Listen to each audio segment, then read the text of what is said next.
ప్రభు కొరకు నీ జీవితం నమ్మకంగా ఉండాలంటే ఏ విషయంలో నమ్మకంగా ఉండాలి అనేది ఒకటి చూద్దాం. మొట్టమొదటిది టైం, ట్రస్ట్. అంటే దేవునికి నువ్వు నమ్మకంగా ఉండాలంటే మొట్టమొదట నీ సమయం విషయంలో నమ్మకంగా ఉండాలి. ఎపిసిల్ రాసిన పత్రిక 5వ అధ్యాయం 15వ వచనంలో ఒక మాట రాయబడి ఉంది కదా, అందరికీ తెలిసిన వాక్యం అది. చదవండి ఒకసారి. దినములు చెడ్డవి గనుక ఏమని రాయబడి ఉంది? సమయమును పోనిక. సమయం విషయములో దేవునికి మనము నమ్మకంగా ఉండాలి. ఈరోజు సమయాన్ని చాలా వృధా చేస్తాం. మనం ఎలా వృధా చేస్తాం?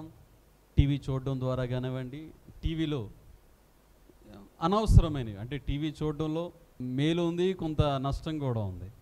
టీవీ అనేది మనకు ఉపయోగకరమైనంత వరకు మాత్రమే మనం చూడగలగాలి.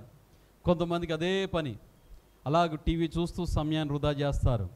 కొంతమంది చిరుతిరుగులు లేకపోతే స్నేహితులతో తిరుగుతూ అటు ఇటు తిరుగుతూ పిచ్చ పార్టీలు వేస్తూ అనేక రకాలుగా మాట్లాడుతూ సమయాన్ని వృధా చేస్తున్న వారు ఉన్నారు. ఏంటి ఈరోజు చూసినట్లయితే అనేక రకాల ఉరుకులు పరుగులు. జీవితం ఇప్పుడు ఎలా ఉందంటే, ఒకప్పుడు జీవితం వేరు, ఇప్పుడున్న జీవితం వేరే. ఉదయం లేచిన దగ్గర నుంచి ఉరుకులు పరుగులు, ఉద్యోగ నిమిత్తం కానీ, వ్యాపార నిమిత్తం కానీ, పని నిమిత్తం కానీ. ఉదయం వెళ్తాం, రాత్రి వస్తాం, ఉరుకులు పరుగులు అంతా బాగానే ఉంది, రైట్. సమయం వృధా అయిపోతుంది. సమయం దేని కొరకే ఖర్చు పెడుతున్నాం. అయితే ఇప్పుడు అడిగేది ఏంటంటే, దేవుని కొరకు నువ్వు ఎంత సమయాన్ని వినియోగిస్తున్నావు? దేవునికి నమ్మకస్తుడిగా ఉండాలంటే దేవునికి ఎంత సమయాన్ని నిరూపిస్తున్నాం? ఈ ఉరుకులు పరుగుల జీవితంలో దేవునికి ఇచ్చే సమయం చాలామంది ఎంతమంది ఇస్తారు?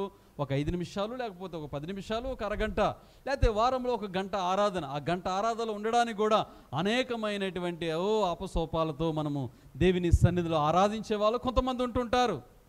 అంటే అన్నిటికీ టైం ఉంటుంది. ఈరోజు మనకి సమయం వృధాపరుస్తాం, టీవీ మీద వృధాపరుస్తాం, పిచ్చి పాటలు మాట్లాడడానికి వృధాపరుస్తాం, ఫోన్ ఎత్తామంటే ఫోన్లో ఇష్టానుసారంగా లేకపోతే అనవసరమైనది మాట్లాడుతూ టైం వృధా చేస్తుంటాం.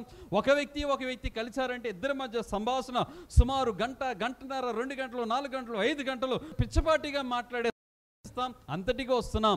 కానీ దేవుని దగ్గర రాగానే నోట నుంచి వచ్చే మాట ఏంటో తెలుసా? టైం లేదండి. జాగ్రత్త. దేవుని దగ్గర టైం లేదంటే టైం మిగలదు మనకి. సమయం చాలా విలువైనది. ఈ విషయం అందరికీ తెలుసు. సమయం చాలా విలువైనది.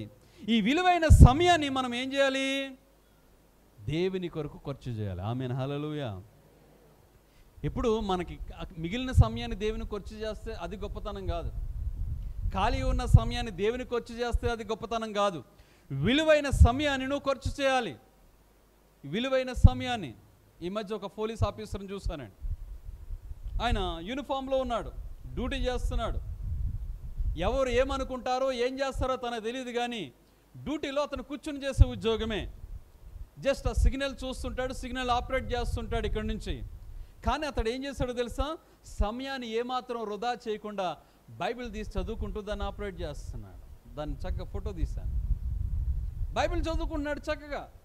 ఎందుకంటే తన ఉద్యోగ రీతిలో ఉంటున్నాడు. ఆ ఉద్యోగంలో చేయవలసిన పని తను చేయాలి. ఒకవేళ పైనుంచి ఎవరైనా దీన్ని తీసి సోషల్ మీడియాలో పెడితే, రకరకాలుగా చేస్తే తన ఉద్యోగానికి ఏదైనా ముప్పు రావచ్చు. కానీ అతనికి ఉన్నటువంటి గొప్ప ఆసక్తి ఏంటంటే, ఈ విలువైన సమయం లేకపోతే ఇలాంటి సమయంలో ఏమైంది? కొద్దిసేపు ఒక 15 నిమిషాల్లో మళ్ళీ నేనేం చేయాలి? దాన్ని మార్చాలి. ఈ 15 నిమిషాలు లేకపోతే ఈ టైంలో దేవుని కొరకు, దేవుని వాక్యం కొరకు, దేవుని వాక్యాన్ని చదవడానికి ఆసక్తి చూపిస్తున్న వారు చాలామంది ఉన్నారు. ఈనాడు చాలామంది దేవునికి సమయము, విలువైన సమయం ఇవ్వాలి, విలువైన జీవితాన్ని ఇవ్వాలి మనం. ఎందుకంటే సంవత్సరాలు లోకానికి, అదేవిధంగా పాపానికి అంతటినికి ఇచ్చేసిన తర్వాత ఏదో ఆఖరి సమయం, శేష జీవితాన్ని దేవునికి అప్పగిస్తుంటారండి చాలామంది. దేవునికి ఇచ్చే సమయం ఏంటి తెలుసా? సేవ కొరకు ఇచ్చే సమయం ఏంటి తెలుసా? ఇదే. ఈ మధ్య ఒక కొత్త ట్రెండ్ వచ్చిందండి. ఏంటి ట్రెండ్ అంటే, రిటైర్మెంట్ అయిపోతే ఏం చేయాలి? యేసు ప్రభు సేవ చేయాలి. ఇక్కడ ఉన్న వాళ్ళు ఏమి అనుకోవద్దండి దయచేసి. చేయాలి, రైట్, మంచిదే. నేను దానికంటే ముందు ఏమన్నానంటే, దేవునికి కావాల్సింది యవన రక్తం కావాలండి. దేవునికి స్తోత్రం, హల్లెలూయా. అది దేవునికి ఇష్టం. మొత్తం గవర్నమెంట్కి దారబోసి నీ సమయానంతా ఊరుకులు పొరుకులు జీవితాన్ని అంతా అయిపోయిన తర్వాత, రిటైర్మెంట్ అంతా అయిపోయిన తర్వాత ఇంక ఒంట్లో శక్తి ఏముంటుంది? శరీరంలో శక్తి ఏముంటుంది? ఇప్పుడు నేను దేవుని సేవ. ఈ మధ్య పాత గుంటూరులో ఒక ఆయన రిటైర్డ్ అయిపోయాడు. రిటైర్డ్ అయ్యి ఒక 6 నెలలు అయింది. 6 నెలలు అయిన తర్వాత ఆయన నన్ను కలిసి అంటున్నాడు, పాస్టర్ గారు మీ వాక్యం అంటే మా వాళ్ళకి చాలా ఇష్టం అండి. సో నేను ఒక చిన్న పరిచర్య ప్రారంభించానండి. అప్పుడప్పుడు వచ్చి మీరు నాకు వాక్య పరిచర్య నేర్పాలి, వాక్య పరిచర్య చేయాలి ఏంటి అన్నాడు. ఏంటి ఇప్పుడు ఎందుకు సంఘం పెట్టారు, అప్పుడే చేయొచ్చు కదా, అప్పుడు పెడితే నన్ను ఉద్యోగుల నుంచి పీకేస్తారండి, అందుకని నేనేం చేయలేదు, అప్పుడు సేవ చేయలేదు, ఇప్పుడు ఖాళీయే కదండి, అందుకని సేవ చేద్దాం అనుకుంటున్నానండి అన్నాడు. నాకు పెద్ద అయిన కాబట్టి ఏమనాలో అర్థం కాలేదు. సో అన్నాను, తప్పనిసరిగా నేను సహకరిస్తాను, బట్ కానీ దేవునికి దానికంటే చాలా ప్రాముఖ్యమండి. నీ విలువైన జీవితం దేవునికి ఇస్తే ఇంకా హ్యాపీ అయ్యేవాడేమో. నీ యవన కాలం సేవ అంటే ఈరోజు చాలామంది దృష్టిలో ఉందంటే సేవకులంతా అంతా అయిపోయిన తర్వాత, పళ్ళు ఊడిపోయిన తర్వాత, చూపు పోయిన తర్వాత, నడకలేనప్పుడు సేవ చేయడం అనేది దానివల్ల ఏమైనా ఉపయోగం ఉందా? ఉపయోగం లేదు. యవన జీవితాన్ని దేవుడు కోరుకుంటున్నాడు. యేసు ప్రభువారు 30 సంవత్సరాలు యవన కాలంలో దాని సేవని యొక్క సేవనైనా చేయగలిగాడు. అపోస్తలుడైన పౌలు యవన కాలంలో సమస్తాన్ని పెంటగా ఎంచి అన్నిటిని విడిచిపెట్టి దేవుని సేవ చేయగలిగాడు. ఈరోజు అనేకమైన మిషనరీలు ఉన్నారు, సేవకులు ఉన్నారు. ఏం సేవ చేశారండి వాళ్ళు? విశ్వాసముతో సేవ చేశారు. సేవ అంటే ఎప్పుడు ఎలా ఉండాలి తెలుసా? విశ్వాసముతో కూడినది ఉండాలి. పక్కన సపోర్ట్తో ఉన్నది సేవ అనరు, పక్కన సపోర్ట్తో చేసేదాన్ని సేవనం. ఈనాడు మన జీవితంలో తప్పు మంచిదే, నేనేమంటున్నానంటే దానికంటే ప్రాముఖ్యత దీనికి ఇవ్వండి. రిటైర్మెంట్ అయిన తర్వాత సేవ చేయడం నేను తప్పు అంటలేదు, రైట్. కానీ దానికంటే విలువైనది నీ విలువైన శక్తిని యవన కాలం దేవుని శక్తికి ఇవ్వండి, నీ యవన రక్తం దేవుని శక్తికి ఇవ్వండి. ప్రభు సేవ విషయంలో ఈరోజు కొవ్వొత్తు సాతానుడు మొత్తం అంతా కూడా దేవుడి కొరకు, లోకం కొరకు అంత ఆరిపోయిన తర్వాత లాస్ట్ మిగులుతుంది కదా ముక్క, పొగ, అది మాత్రం దేవునికి ఇస్తాను. అయ్యో ప్రభా, ఇదిగో దేవా నా నేనేం చేసుకున్నాయా? నేనేం చేసుకున్నావు? యవన కాలం అంతా ఇష్టానుసారంగా తిరిగావు, మొత్తం నీ జీవితాన్ని అనుభవించావు, కుటుంబంతో అనుభవించావు, పిల్లలతో అనుభవించావు, లోకానుసారంగా అనుభవించావు, నే ఇష్టం, ఇప్పుడు నేను మారిపోయానని వచ్చావు. ఇదిగో దేవా నా జీవితం, ఏం చేసుకోను? ఒకవేళ ఈ వాక్యం వింటున్న యవన బిడ్డలు ఎవరికైనా సేవ చేయాలని దృక్పథం ఉంటే ఇప్పుడే రండి. ఆలస్యం సేవకి ఎప్పుడు కూడా వాయిదాలు వేయదు. నేను తర్వాత ఒక 5 సంవత్సరాల తర్వాత అంతా పెళ్ళిళ్ళన్నీ అయిపోయిన తర్వాత, అన్నీ అయిపోయిన తర్వాత, ఈరోజు సంఘంలో సేవను ప్రోత్సాహపరిచేది మన గెస్తమైన మినిస్ట్రీ మాత్రమే. దేవునికి స్తోత్రం, హల్లెలూయా. ఇప్పటి వరకు ఎవరు కూడా ఏ సంఘంలో Bible training, pastors training, Bible training ఎక్కడ పెట్టిన తాకతలు లేవండి. ఎందుకంటే సంఘంలో ఉన్న వారిని ప్రోత్సహించాలి, వారికి సేవ నేర్పించాలి, వాక్యం నేర్పించాలి, వాక్యం చెప్పే వారిగా తయారు చేయాలి అనేది ముఖ్య ఉద్దేశం. సో కాబట్టి మన జీవితాల్లో అటువంటి ఆతృత మనం కలిగి ఉండాలి. అయితే నేనేమంటానంటే మన జీవితం ఆరిపోయేది కాదు. కొవ్వెత్తి ముందు వెలిగించాలి, వెనక వెలిగించాలి, మధ్యలో వెలిగించాలి. ఎప్పుడు దేవుని కొరకు నేను వెలుగుతూనే ఉండాలి. ఒకసారి ఏసన్న గారి దగ్గరికి వాళ్ళ నాన్నగారు వచ్చారట. ఏసన్న గారు తెలుసా అందరికి? తెలిసిన వాళ్ళు ఒకసారి చేస్తాను. యా, మన పాటలు పాడుకుంటూ ఉంటాం కదా, చాలామంది ఇప్పుడు కొత్త ట్రెండ్కి కొంతమంది తెలియకపోవచ్చేమో. ఆయన సేవకు వచ్చాడు, యవన కాలంలోనే దేవుని సేవకు వచ్చాడు. సేవకు వచ్చి చాలా కష్టాలు పడ్డాడు పాపం. అక్కడ తిరిగి అక్కడక్కడ సేవ చేసిన తర్వాత ఒకసారి ఒక ఊర్లో తను ఉంటున్నప్పుడు వాళ్ళ నాన్నగారు వచ్చారట, మొత్తం ఎత్తుక్కుని. వచ్చిన తర్వాత అక్కడ పరిస్థితి చూసి ఆశ్చర్యపోయాడు. చిన్న పూరు గుడిసె, చిన్న మట్టి పొయ్యి, 2 పాత్రలు, ఇవన్నీ చూసి చాలా దుఃఖం వచ్చింది. అరే, మనం నిన్ను ఎలా పెంచాలనుకున్నాను, నువ్వు ఎలా అవ్వాలనుకున్నాను, నువ్వు ఎలా ఉండాలనుకున్నాను, కానీ ఇలాంటి పరిస్థితి వచ్చింది ఏంటి? సరేలే, జరిగింది ఏదో జరిగిపోయింది, రా మన ఇంటికి రా, మళ్ళా నీకు ఏది కావాలంటే అదే, నువ్వు సేవ చేసుకుంటానంటే ఎలా, లేకపోతే ఏం చేస్తానంటే అలా చేస్తాను, రా ఇంటికి వచ్చేసి అని అడిగాడు. అప్పుడు ఏసన్న గారు ఒక చక్కని మాట చెప్పారు. నాన్న, సగం సగం కాలిపోయిన నన్ను తీసుకెళ్ళి నువ్వేం చేసుకుంటావు? ఎలాగ కాలిపోయాను కదా, పూర్తిగా నన్ను కాలిపోని నన్ను వదిలిపెట్టి వెళ్ళిపో అన్నాడు. దేవునికి స్తోత్రం, హల్లెలూయా. ఆ సేవకుడు చెప్పినట్టు ఉద్దేశం ఏంటంటే, నేను దేవుని కొరకు ఏమైపోతున్నాను? కాలిపోతున్నాను. సగం సగం కాలిపోయిన నన్ను నువ్వేం చేసుకుంటావు తీసుకెళ్ళి? సో దేవుని కొరకు మనము వెలిగించబడేవారుగా ఉండాలి. మన సమయం విలువైనది దేవునికి అప్పగించాలి. రెండవది, టైం అయిపోయింది. రెండవది మనం చూసినట్లయితే టాలెంట్స్, తలాంతులు. ఏ విషయంలో మనం నమ్మకస్తులుగా ఉండాలంటే, మన తలాంతుల విషయంలో నమ్మకస్తులుగా ఉండాలి. ఇక్కడ ఉన్నవారు చాలా మందిలో అనుకుంటారు ఒక్కొక్కరికి దేవుడు ఒక్కొక్క టాలెంట్ ఇస్తాడు. ఇక్కడ టాలెంట్ లేనివాడు అంటూ ఎవరూ లేరు. చదువు ఉన్నవారు లేనివారు ప్రతి ఒక్కరిలో ఒక టాలెంట్ ఉంటుంది. కానీ ఆ టాలెంట్ ఏం చేస్తాం తెలుసా? దేవుని కొరకు ఏనాడు ఉపయోగించం. ఒక 5% కూడా ఉపయోగించం, ఒక 2% కూడా ఉపయోగించం. ఇతరుల కొరకు ఉపయోగిస్తాం, సమాజం కోసం ఉపయోగిస్తాం, సొంతం కొరకు ఉపయోగిస్తాం, లాభం కోసం ఉపయోగిస్తాం. దేవుడు నీకు తలాంతినిచ్చింది దేని కొరకంటే నీ గురించి నువ్వు ఉపయోగించు, నీ భవిష్యత్తు గురించి నువ్వు ఉపయోగించు, దేవుని కొరకు కూడా నీ టాలెంట్ ఉపయోగించు. ఈరోజు టాలెంట్ లేనటువంటి వారంటూ ఎవరు లేరండి. ప్రతి ఒక్కరిలో టాలెంట్ ఉంటుంది. దాన్ని వెతికితే, దాన్ని తవ్వితే చాలామంది దాన్ని ఏం చేయగలరు? తీయగలరు. రేణు మండల్ అని ఒక సహోదరి ఉందండి. ఈ మధ్య మీకు సోషల్ మీడియాలో ఆమె గురించి వచ్చింది. ఆమె ఒక భిక్షం ఎత్తుకునే ఒక స్త్రీ, భిక్షం ఎత్తుకుంటుంది. ఇంట్లో ఆమె అందంగా లేదని ఆమె కూతురు ఏం చేసింది తెలుసా? బయటికి పంపించేసింది. అందంగా లేదని తల్లి, అందహీనంగా ఉందని బయటకు తరిమేస్తే రైల్వే స్టేషన్లో జుత్తంతా కూడా, తలంతా కూడా ఆ స్నానం చేయక, లేకపోతే గడ్డలు కట్టిపోయి ఉంది, శరీరం అంతా కంపు వాసనతో ఉంది, భయంకరమైన స్థితిలో ఉండి అడుక్కుంటూ ఉండేది. అడుక్కునేటప్పుడు ఎలా అడుక్కుండేది? పాట ద్వారా అడుక్కుండేదట. ఏదో సినిమా పాటలు పాడుకుంటూ అడుక్కుంటుంటే అందులో ఒక వ్యక్తి గమనించాడు. ఈమెలో ఉన్నటువంటి మాధుర్యమైనటువంటి ఆ స్వరాన్ని చూసి దాన్ని వీడియో చేసి దాన్ని అనేకులు పంపించాడు. అది అలాగ వెళ్ళి ఈరోజు ఏమైపోయిందంటే బాలీవుడ్లో ఈరోజు ఒక గొప్ప సింగర్ అయిపోయింది ఆమె. ఈరోజు ఆమె స్థితి ఎలా ఉందో తెలుసా? మామూలుగా లేదు. ఎందుకంటే జస్ట్ ఎగ్జాంపుల్ ఏంటంటే ఆమెలో ఒక టాలెంట్ ఉంది.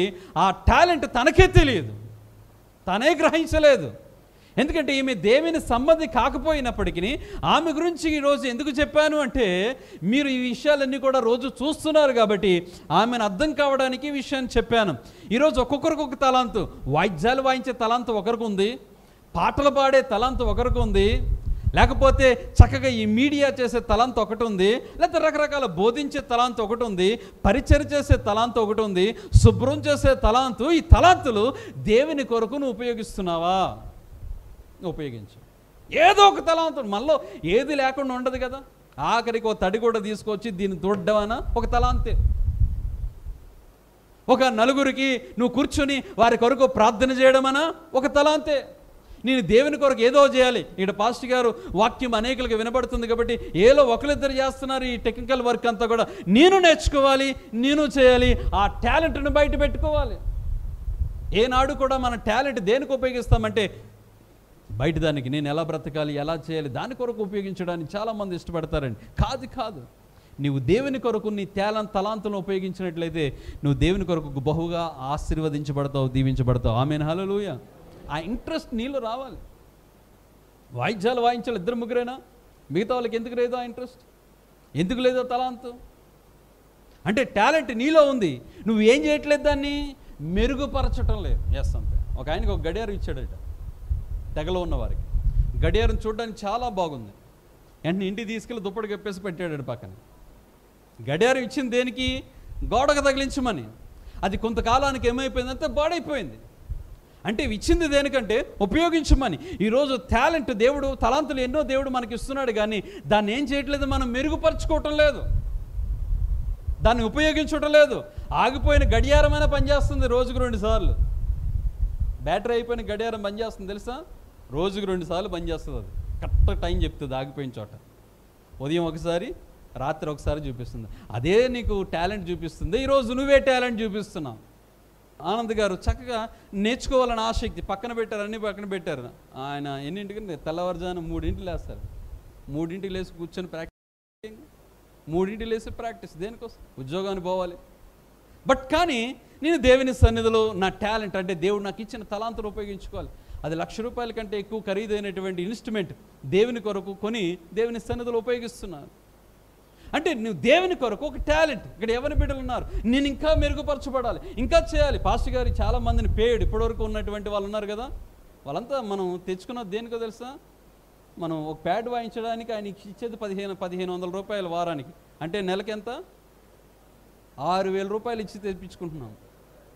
అనుకుంటున్నారు చాలామందికి, అబ్బో పాస్టర్ గారు మంచి రిచ్ పాస్టర్ గారు అనుకుంటా, సంఘం రిచ్ది అనుకుంటా, అందుకే వీళ్ళు రకరకాల తబలా వస్తుంది వాళ్ళు వస్తున్నారని కాదు, సంఘ ఆరాధన కొద్ది గ్రాండ్గా ఉండాలి, బాగా ఉండాలి అనే ఉద్దేశంతో వాళ్ళని అంటే ఈ తబలా ఇచ్చాయని మరొక పేడ్, ఆయన కొంత అమౌంట్ ఇవ్వాలి, ఆయనకి కొంత అమౌంట్ ఇవ్వాలి. సిగ్గుపడాలి సంఘం. ఒక పేడ్ పర్సన్స్ని తీసుకొచ్చి సంఘంలో మనం వాడుకోవడం అది మనకు దీవెన కాదు. ఆమెను హల్లెలూయా. నేను దేవుని కొరకు ఏదో చేయాలి, నా తలాంతులు దేవుని కొరకు నేను ఉపయోగించుకోవాలి. నేర్చుకోండి. పాస్టర్ గారు మీరు నేర్పించండి, మేము నేర్చుకుంటాం. ఇది మనకు కావాల్సింది. మీరు నేర్పిస్తే మేము ఎందుకు నేర్చుకోం? అది తలాంతు కాదు. నేను నేర్పించడానికి ఎప్పుడు సిద్ధమే, సెకండ్ ఆప్షన్. దేవుని బిడ్డలారా, ఈరోజు నీ జీవితంలో కూడా తలాంతులను చేయాలి. రెండోది, మన జీవితంలో చాలా విషయాల్లో కూడా నీతిమంతులకు మనమందరూ కూడా మెరుగుపెట్టే విధంగా. ఫుట్బాల్ ఆటగాడు ఒక ఆయన ఉన్నాడండి, స్టీవెన్సన్ అనే ఒక ఆయన. అతడు మెకానికల్ ఇంజనీర్. నెలకి సుమారు అతడు ఇంజనీరింగ్ కోర్స్ అయిపోయిన తర్వాత నెలకు సుమారు సంవత్సరానికి $10,000 జీతం వచ్చింది తనకి. $10,000 జీతం. ఈ $10,000 జీతానికి తను ఉద్యోగానికి వెళ్ళవలసిన వాడు ఏం చేశాడంటే, ఉద్యోగానికి వెళ్లకుండా బ్రెజిల్కి ఒక మిషనరీగా వెళ్ళాడు. అతడి నెలకి $100 మాత్రమే జీతం. ఇది అక్షరాల సత్యం. యూట్యూబ్లో కొడితే అతని హిస్టరీ అంతా కూడా మీకు వస్తుంది. ఫుట్బాల్ ఆటగాడు స్టాంటన్ అని ఒక ఆయన ఉన్నాడు. ఆయన ఏంటంటే, నా టాలెంట్ నేను ఉద్యోగానికి వాడితే సంవత్సరానికి ఎంత ఇస్తున్నాడు? $10,000. $10,000 అంటే 70 లక్షల రూపాయలు, 80 లక్షల రూపాయలు మినిమం. కానీ నెలకి సుమారు $100 జీతానికి ఒక మిషనరీగా బ్రెజిల్ దేశానికి వెళ్ళాడు. కానీ ఈరోజు అతని పరిస్థితి ఏంటి తెలుసా? అనేక వేల ఆత్మలు దేవుని కొరకు సంపాదించాడు. దేవునికి స్తోత్రం, హల్లెలూయా. నీ ఉద్యోగంలో టాలెంట్, నీ వ్యాపారంలో టాలెంట్, అది దేవుని కొరకు కూడా వాడబడే విధంగా ఉండాలి. నీకున్న టాలెంట్ రెండోది ఏంటి చెప్పనా? మంచిగా వాడండి. మీకున్న టాలెంట్ మంచిగా వాడండి. నేను రీసెంట్గా ఒక 3 days బ్యాక్ లక్ష్మీపురంలో ఒక ఆఫీస్ ఓపెన్ చేయడానికి వెళ్ళాను. ఒక బిజినెస్ ఆఫీస్, చాలా పెద్ద కాంప్లెక్స్ అది. వెళ్ళినప్పుడు ఆయన ఒక మంచి క్రిస్టియన్ బిలీవర్. ఈ మధ్యకాలంలో పరిచయం అయ్యాడు. పరిచయం అయిన తర్వాత నా వాక్యాలు వింటుంటాడు, యూట్యూబ్ ద్వారా వింటుంటాడు. అప్పుడప్పుడు కూడా ఎక్కడ నేను నా మీటింగ్ ఉన్నా వస్తుంటాడు. సో ఆయన అడిగాడు, పాస్టర్ గారు మీరు వచ్చి ఓపెన్ చేయాలి ఆఫీస్ని అంటే ఓపెన్ చేశాను. ఓపెన్ చేసిన తర్వాత నేను వాక్యాన్ని చెప్పే ముందు ఆయనకి టైం ఇచ్చాను. సాక్ష్యం చెప్పినానా, నువ్వు సాక్ష్యం చెప్తే తదుపరి నేను వాక్యం చెప్తానంటే ఆయన లేచి నిలబడి సాక్ష్యం చెప్తున్నాడు. సాక్ష్యం ఏంటంటే, అతడు వైసాస్ కుటుంబం నుంచి వచ్చినవాడు. అతడు ఇంటర్మీడియట్ వరకు చదువుకున్నాడు. అతను ఒక మంచి టాలెంట్ ఉంది. వైసాస్లో చాలామందికి బిజినెస్ టాలెంట్ ఉంటుంది, బాగా వ్యాపారాలు చేస్తారు. ఇతడు మంచి వ్యాపారం చేసేవాడు. ఏంటి వ్యాపారం అంటే, సిగరెట్లు, తర్వాత బీడీలు, దీన్ని ఉత్పత్తి చేసే వ్యాపారం. ఈ ఉత్పత్తి చేసే వ్యాపారంలో తన తలాంతును, టాలెంట్ను ఉపయోగించేసాడంటే దాన్ని డూప్లికేట్ చేసేవాడట. అంటే డూప్లికేట్ అంటే కల్తీ చేయడం. అంటే అదే చాలా ప్రమాదం. ఏంటి, సిగరెట్లు బీడీలు తాగడం అదే పెద్ద ప్రమాదం. ఆ ప్రమాదంలో ఇంకేం చేశాడు, దాంట్లో ఇంకా డూప్లికేట్, దాంట్లో ఇంకా రకరకాల కలిపి, అది కలిపి ఇది కలిపి రకరకాలుగా అమ్మేవారు. అమ్ముతున్నప్పుడు దేవుడు ఆ టైంలో పట్టుకున్నాడు. పట్టుకున్న తర్వాత రక్షణ పొందుకున్నాడు. రక్షణ పొందుకున్నప్పుడు తనలో వచ్చిందట. వచ్చిన తర్వాత, నేను ఇంత తలాంతులను ఎలా వాడుకుంటున్నాను? ప్రజల అనారోగ్యానికి గురవడానికి వాడుకుంటున్నాను. ఇదే తలాంతును మంచిగా వాడుకుంటే ఎలా ఉంటుంది అనే ఆలోచన వచ్చింది. దేవుని వాక్యం ఇలాగే సేవకుడు చెప్తున్నటువంటి వాక్యానికి తన హృదయం మార్చుకున్నాడు. వెంటనే తన పెద్ద బిజినెస్, కొత్తపేటలో చాలా పెద్ద బిజినెస్, దాని అంతటిని పక్కన పెట్టాడు. మంచిది, నేను మంచి వ్యాపారం చేయాలని ఇదే తలాంతు ఏం చేశాడంటే ఒక మంచి వ్యాపారంలో పెట్టాడు. ఆరోగ్యవంతమైనటువంటి ఒక న్యూట్రిషన్ ఫుడ్ దాంట్లో పెట్టాడు. పెట్టిన తర్వాత అది మెల్లిమెల్లిగా అంచులంచులుగా వృద్ధి అయింది. దానికంటే డబుల్ అయింది. అక్కడ వాడిన తలాంతు ఈరోజు అనేకులకు ఆరోగ్యం ఇచ్చే విధంగా, తనకు తన కుటుంబానికి తృప్తినిచ్చే విధంగా అతని జీవితం ఉంది. దేవునికి స్తోత్రం, హల్లెలూయా, హల్లెలూయా. రెండో విషయం ఏంటంటే, తలాంతు దేవుని కొరకు వాడండి.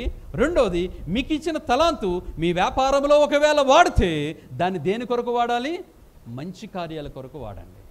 అది దేవునికి ఇష్టమైనది, దేవునికి ఆశీర్వాదకరమైనది. లాస్ట్, ఆఖరిది ధనం విషయంలో నమ్మకత్వం. Time, talent, treasury. అంటే ట్రస్ట్, నమ్మకంలో కావలసినటువంటి 3 అనుభవాలు. 1 తిమోతి 6వ అధ్యాయం 7వ వచనం. ఈ లోకములోనికి వచ్చినప్పుడు మనం ఏది చెప్పండమ్మా, ఏం తీసుకొచ్చారా? ఎవరైనా ఏం తెచ్చారా? రెండోది ఎందుకులేండి, మళ్ళీ నేను ఆ టాపిక్లో వెళ్ళిపోతే ఎక్కడో పోదు. ఏమి తీసిపోలేదా? ఆ సత్యం, అక్షరాల సత్యం మనందరూ తెలుసు. మొదటి విషయంలోనికి వస్తాం. మన ఈ లోకంలోనికి వచ్చినప్పుడు ఏది మరి నాదంటే అంది, ఏది తీసిరానప్పుడు ఏదైనా కలిగిందంటే అది ఎవరి వల్ల కలిగింది? అది దేవుని వలన కలిగింది. కానీ ఈరోజు మాట్లాడేది ఏంటో తెలుసా? నాది, ఇల్లు నాది, ఆస్తి నాది, ధనము నాది. దొంగ అంటాడట, నీది నాది కాబట్టి ఇద్దరు దాన్ని తీసుకుంటాడట దొంగ. అందుకే దొంగకి ఆ హక్కు ఉందన్నమాట. వాడు నీది నాదని తీసుకుంటాడట వాడు. రెండోవాడు నాదని చెప్పేవాడు స్వార్థపడు, అంటే నాదని మాత్రమే తీసుకుంటాడట. మూడోవాడు క్రైస్తవుడు, ఇది దేవుని వరం అని చెప్పి, ఇది నాది అందరిదని చెప్పి అనేకులకు వాడతాడట. దేవునికి స్తోత్రం, హల్లెలూయా. సో ధనం విషయంలో దేవునికి నమ్మకత్వాన్ని కలిగి ఉండే వారంగా ఉండాలి. ఓకే, ఈ లోకంలో మనం ఏది తీసుకురాలేదన్నాడు. ద్వితీయోపదేశకాండం ఒకసారి చదవండి, అందరూ తీయండి అన్నమాట. ద్వితీయోపదేశకాండం 8వ అధ్యాయం 18వ వచనం. మీరు భాగ్యము సంపాదించుకున్నటకై మీకు సామర్థ్యము కలగచేవాడు ఆయనే. చాలండి, ఇక్కడ చక్కని మాట రాయబడింది. భాగ్యమును సంపాదించుకున్నటకై మీకు సామర్థ్యము కలగజేవాడు ఎవరట? అంటే ఈ లోకంలో ఏది తీసుకురాలేదు, బట్ కానీ దేవునికి వాక్యం ఏం చదివిస్తుంది? ఈ లోకంలో అన్నీ సంపాదించుకోవడానికి, భాగ్యం సంపాదించుకోవడానికి, ఇల్లును సంపాదించుకోవడానికి, ఆస్తిని సంపాదించుకోవడానికి, ఉద్యోగాన్ని సంపాదించుకోవడానికి, ఆస్తిపాస్తులను సంపాదించుకోవడానికి, బిడ్డలను సంపాదించుకోవడానికి, అన్నిటినీ సంపాదించుకోవడానికి మీకు సామర్థ్యము కలగజేసేవాడు ఆయనే. సో ఈ లోకంలో ఏది మనం తీసుకుని రాలేదు, బట్ కలిగినదన్నీ కూడా ఆయన ఇచ్చినది అని నమ్మకత్వం మనం కలిగి ఉండాలి. ధనము నాది కాదు, దేవుడిచ్చినది. కాబట్టి ధనం వేడల నువ్వు ఎలా ఉండాలి? నమ్మకముగా ఉండాలి. అందుకే యేసు ప్రభు దగ్గరికి వచ్చి అడిగాడు, అయ్యా ఈ ధనం కైసరికి మేము పన్ను కట్టచ్చా అని అడిగితే ప్రభువారు ఏమన్నారు? కైసరివి కైసరివే, దేవునివి దేవునివే. చాలా రోజు ఈ విషయంలో, ధన విషయంలో దేవునికి నమ్మకస్తులుగా ఉండలేకపోతున్నాం. స్వార్థముతో నింపబడిన వారుగా ఉంటున్నాం, ఇతరులకు సహాయం చేయలేనటువంటి వారుగా ఉంటున్నాం, దేవునిది దేవుని కొరకు ఖర్చు పెట్టలేనటువంటి వారుగా ఉంటున్నాం. ఇది కూడా నమ్మకం కోల్పోయినట్లుగా. దేనికి వాక్యం రాయబడిందో? దేవునిది దేవునిదే, దేవుని సొమ్ము దేవునిదే, దేవుని కొరకు వాడేది దేవుని కొరకు వాడాలి, మన కొరకు వాడేది మన కొరకు వాడాలి, ఇతరుల కొరకు వాడేది ఇతరుల కొరకు వాడాలి. ఇక్కడ ఒక చిన్న ప్రశ్న ఏంటంటే, ధన విషయంలో నమ్మకత్వం అంటే, మనం ఏదైనా ఒక చిన్న ఏదైనా ఒక అవసరం కలిగిందనుకోండి, అవసరం కలిగినప్పుడు ఏం చేస్తాం? మనం ఇమీడియట్గా అప్పు చేస్తాం ఇతరుల దగ్గర. కానీ ఏనాడైనా దేవుని పని కొరకు నువ్వు అప్పు చేసావా? అక్కడే కనబడుతుంది స్వార్థం. మీకు ఇంకేం చెప్పవసలా. అంటే దేవుని కొరకు మనము, నా కొరకు ఒక స్వార్థము, దేవుని కొరకు ఒక స్వార్థము కాదు. అంటే మీకు అర్థం కావడానికి మాత్రమే ఈ మాటను మేము ముందు పెట్టాను. మన అవసరం కోసం దేనికైనా వెళ్తాం, దేవుని అవసరం కోసం దాన్ని ఏం చేస్తాం? మనం తర్వాత చూద్దాం, ఉన్నప్పుడు విద్దాం, విన్నప్పుడు చూద్దాం. ఇది కాదు. దేవుని ఎడల మనం ఎప్పుడు కూడా, ఏనాడు కూడా దేవుని విషయంలో స్వార్థపరులుగా మనం ఏ రోజు కూడా ఉండాలి. అందుకే ధ్యానం దగ్గర మనం ఎప్పుడు కూడా ఎలా ఉండాలట? ఉండాలి. అందుకే దేవుని యొక్క వాక్యం రాయబడింది కదా, ఆత్మఫలములో ఒక ఫలం ఉంది. ఏంటి తెలుసా? నమ్మకత్వము. ఆత్మఫలములో ఒక ఫలము నమ్మకత్వం. ఈ 3 విషయాలు మనం నమ్మకంగా ఉండాలి. ప్రభు కొరకు జీవితాంతం జీవించాలంటే మొట్టమొదటిది టైం, రెండవది టాలెంట్ తలాంతులు, మూడవది ట్రెజరీ అనగా ధన విషయంలో ట్రస్ట్. అంటే నువ్వు దేవునికి నమ్మకంగా ఉండాలంటే ఈ 3 టీలు నీలో ఉండాలి. అప్పుడు దేవునికి నమ్మకస్తుడిగా ఉంటావు. ఎప్పటి వరకు నమ్మకంగా ఉండాలి? ప్రకటన గ్రంథం 2:10 మరణము వరకు. చాలండి, ఆ మాట చక్కగా ఈ బైబిల్ అండర్లైన్ చేసుకోండి. ఎప్పటి వరకు నమ్మకం? చాలు, అంతవరకు చాలు. ఆ తర్వాత నీ ఇష్టం, నువ్వు ఉంటావో లేదనేది నీ ఇష్టం. ఎప్పటి వరకు నమ్మకంగా ఉండాలి? మరణం వరకు. తీర్మానం చేసుకుందాం. ఈ మాటలు మన వీటిలో దీవించును గాక.